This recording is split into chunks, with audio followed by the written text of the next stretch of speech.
Alright, so we are going to make some muffins that I'm making simply because I'm skeptical. I sat down over there just 15 minutes ago with one of my gooseberry patch cookbooks that was gifted to me.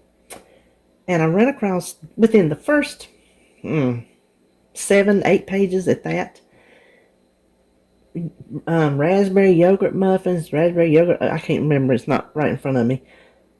And what struck me was, first of all, I had all the ingredients, but it used yogurt. So I knew I had to try it. Now, I didn't have fresh fruit, but I did have rest of my frozen cherries from Trader Joe's for our Trader Joe's collab, which I will try to remember to link at the end. If you hadn't seen it, go see it, because, everybody made some good food. This recipe says it makes 24. That's the part I'm skeptical about, because the amount of batter does not seem like it's 24 cupcakes worth. If it does, in fact, make 24 cupcakes, hold your taters just a minute. 1 point each on all 3 plans. Blue and purple, true 1 point, all the way up to 24. Green, true 1 through 6, and then for some reason at 7 adds a point, so then 7 starts at 8, and then it goes up like that. I am hoping that this works, because if it does, we're talking game changer, as long as they taste good. So, let's get started, because I need to get these in the oven and finish up my supper. First thing we have is 1 egg that I've already beaten in my bowl. And we do this in 2 stages, wet, and then we sift the dry into it. So I'm going to go ahead and just add these wet things. Now it calls for 1/2 cup of oil, and I'm substituting the unsweetened applesauce. Cup for cup. It calls for 1/2 cup, so I'm using 1/2 cup of applesauce. And then it calls for yogurt, so I'm not substituting this or anything.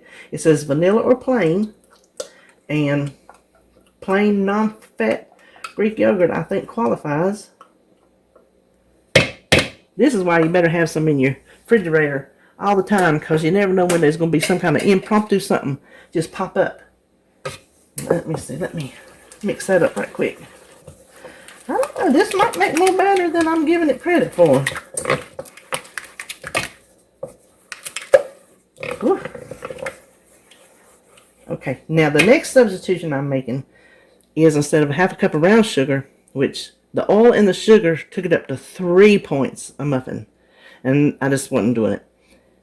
When I substituted the oil and the brown sugar, it dropped it down to the 1. So this is the brown sugar substitute.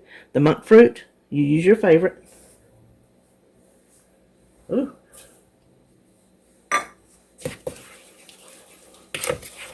Now the one thing I am adding that recipe does not have is some vanilla, because I just think a muffin needs some vanilla.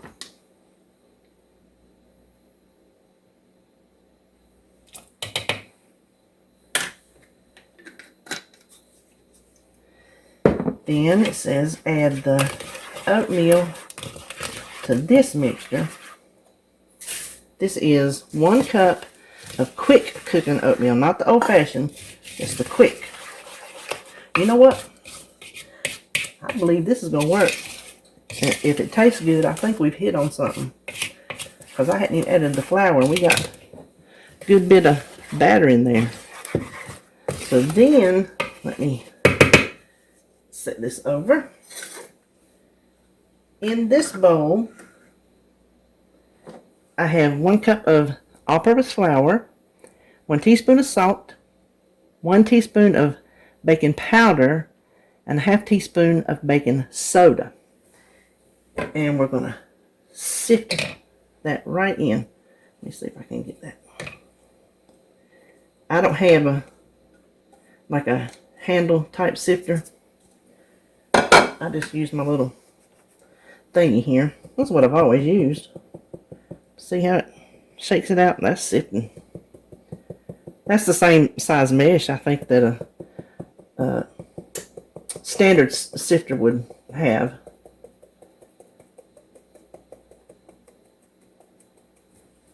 Come on now. Okay. Now we're going to stir this up and add some cherries. Actually, the recipe said add the cherries on top of the flour. Well, it said sift the flour in, stir the flour in, but then it said put the cherries on top of the flour. So I don't know. We'll just dump them in now. This is 1 cup of finely chopped frozen cherries. The recipe calls for raspberries or other fruit or other berries. If you have fresh, use fresh, but finely chop it. I'm just hoping the moisture content of the strawberries being cherries being frozen doesn't affect the texture of the muffin.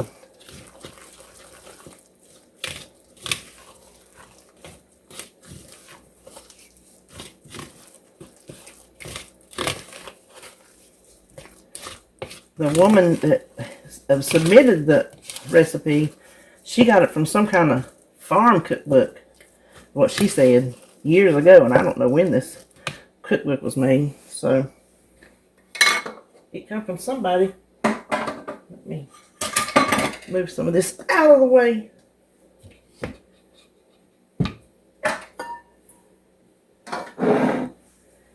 And I have lined 2 pans with these. You don't have to, FYI, when you have these full liners, you do not have to put them in the pan. You can put them directly on the cookie sheet. I promise you, I've done it 1,000 times. They will not lose their shape. So these are excellent for people who don't own muffin pans. Oh, let me get my scoopy. Oops, sorry. Sorry. Now it says 2/3 full. I think that's going to be... Yeah, we're going to try that one. We're just going to make as many as it makes. And if I don't get 24, I'll just adjust the points. But I really... Doesn't that look about... Can y'all see that? That look about 2/3 full? Okay, let me scoop all these in. I'll be right back. Okay, so I'm going through... Because you see, I've got 6 left. So, I was right. I did not get 24. And I'm kind of mashing these down. And I don't think there's enough.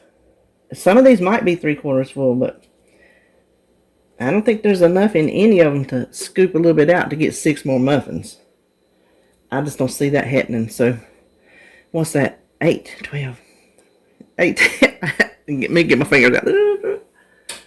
So, this is, you see what I did? I called it up because I saved my little papers that go inside these. So, just in case, because I just knew it. Oh, I don't know if I could have put more, but I think then it wouldn't be much of a muffin, you know? So, ooh, I didn't look at see how long it's supposed to cook. Okay, it says 400 degrees, which I have preheated, 20 minutes. Then I'll be back, and I will be back with the correct calculation. Okay, I have let them cool. I started smelling a little something burning, so I pulled them out at 17 minutes. I took the toothpick come out clean. They're spongy.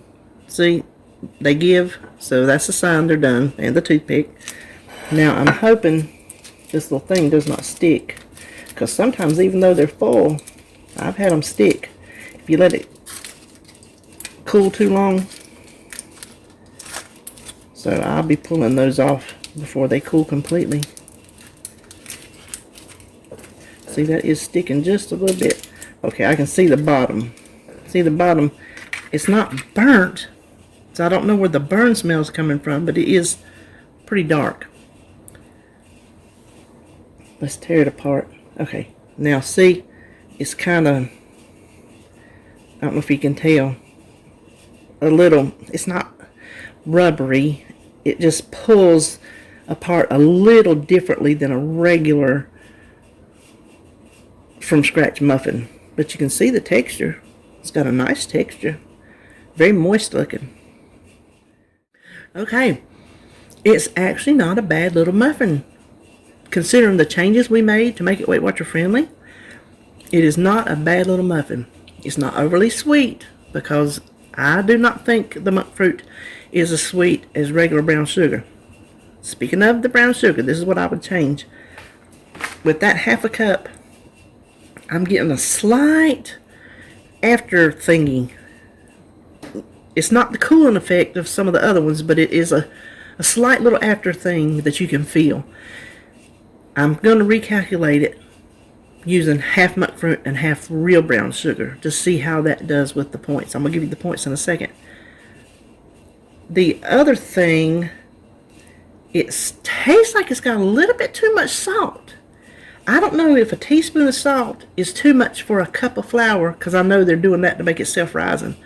So I don't know if that, I'm going to research that, because you can taste a little bit too much salt in it. I think if the salt was backed off of, I don't want to affect it from rising, but I'm going to see how much salt you use for a cup of flour to make it self-rising flour.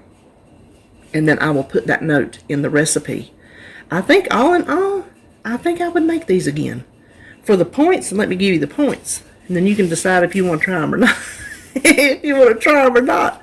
Now, keep in mind, these are not, hold on. Alexa, stop. Okay, I'm sorry. 6:45 p.m. alarm stopped on Kimberly's Echo. Okay, that was Alexa. I got to go wake my husband up. For something that's been Weight Watcher-fied, it's not half bad. And I think I would make them again. So, while it's not your typical straight from the bakery muffin, I think for these points it will suffice. Blue, 1 or 2 is 1 point apiece. 3 is 4 points. Purple, they are still a true 1 point each, no matter how many you have. And green, 1 is 1 point, 2 is 3 points, and 3 is 4 points. That's using 100% monk fruit. I'm going to calculate half and half, and I will put the points for that, and you can decide which way you want to go at it. Now, most of the time I make muffins, I put cinnamon sugar on the top because that's how my husband likes them. That is also an option. I make that with the monk fruit, so that's 0 points. So that is also an option that I think I would probably do the next time as well. So there you have it. I'm just calling these fruity yogurt muffins because you can make them whatever kind of fruit you want. So that is it for me today. Let me go get him up and get his supper finished up so he can head off to work. So I will talk to y'all later.